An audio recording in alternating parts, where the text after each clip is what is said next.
Good evening and welcome to this week's ultra quick update for learning and teaching in the School of Engineering and Technology. This week brings us to the end of Term 1, 2014, so there's a number of things that we have to look at in order to finalize this term. So there's basically a few dates that's really important for us this week. And I've given you a whole list of stuff on the screen there and also in the table in the email, but the highlighted ones are the most important ones. Alright, so don't get caught out by the e-course profiles, that's just around the corner, and also not the Moodle sites. It would be great if we as a school can have a clear record for Term 2 2014. On a lighter note, also those of you who are going to apply for OSPRO in 2015, remember that you have to have those applications in by next Monday to your line supervisor. And that only gives you about 7 days from Monday. Alright, so it's not a lot of time. If you haven't started yet, get into it immediately. Also, if you guys are going to start thinking about promotion, the promotion dates are coming closer. There will be a information session in the first week in June for people interested in going for promotion in 2014.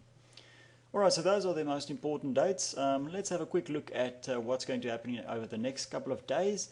And this is typically what happens to students, but it also happens to course coordinators and lecturers alike. Alright, so around now, this is where we are, which is Sunday night, relaxing, thinking that we still have a number of days left, 17 or so days left before we actually have to have those course profiles ready. So we find reasons not to do it. All right, there's always 1,001 reasons that we cannot complete the course profiles. But on Thursday, around about 4 o'clock, we realize that there's only 1 day left. And then it is when we jump into action. Now, up until that time, William and Rob, and I'm sure Roger and myself, we all smile at you. And once we get past that deadline on Friday the 6th, we have to send those nasty emails, and then of course Rob also gets involved, and he's a busy guy, so we don't necessarily want to involve him in our school also. Right, remember the deadlines for both the eCourse profiles and the Moodle sites are on the Friday, so remember that's the due date that's given, the 6th of June, not the following Sunday or the Monday morning. Alright, so try and get those in by the 6th of June. And remember, that's the whole process that we have to go through. So just to reiterate, in the next couple of days, while you concluding your Term 1 teaching responsibilities, it's also time to start focusing on those 3 things. All right, so those are the important things that we have to focus on for the next couple of days. So the e-course profiles, very important. The Moodle sites, just as important, a short while after that. And then, of course, the finalization of grades. Right? So remember, there's not a lot of time in between these dates in terms of work or performance, so we have to get those deadlines and see if we can meet them.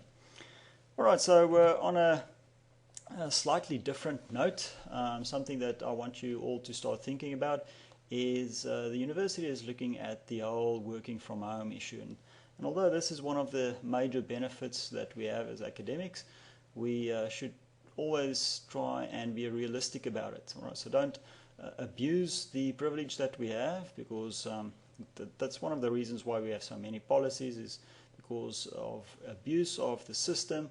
So if you do have working from home issues, or if you do it regularly, try and be reasonable about it and speak to your PRPD supervisor about it. All right, remember, these things have to go through the policy, and the policy actually requires you to get that permission from your supervisor as well. So it's not, I'm not cracking a whip or anything, but it is going to come down, and at some point in time somebody will have to start thinking about this as well. The other issue that came up last week is when you go on leave, or if you call in sick during the day and decide to go home, please remember to update ESO. Alright, if you are going to miss a meeting because you feel sick, just remember to send the email to your supervisor as well, or just log a call in ESO. And of course in ESO, give us as much detail as possible about where you're going and what you're going to do, and if you've made alternative arrangements for that. Alright, and then of course all of you guys will be welcome to discuss this with your PRPD supervisors in the upcoming sessions. If you, by the end of this week, have not received invitation from your PRPD supervisor, get on to them, make sure that they know that you want to come and see them and discuss your future at the university with them. Alright, and on a lighter note, and the last thing for tonight is this week the Sydney campus had some visitors. So Lisa and Sherry, thanks for coming to see us here in Sydney. It was great having you for a few hours and for those interviews, and we look forward to seeing other staff members come and visit the Sydney campus in the near future. Right, and then of course last week we didn't receive any feedback from anyone, so I'm starting to read between the lines that these emails might be a bit much, but let's see what you guys can come up with this week. Alright, and I'll see you next Sunday or Monday. Have a great week.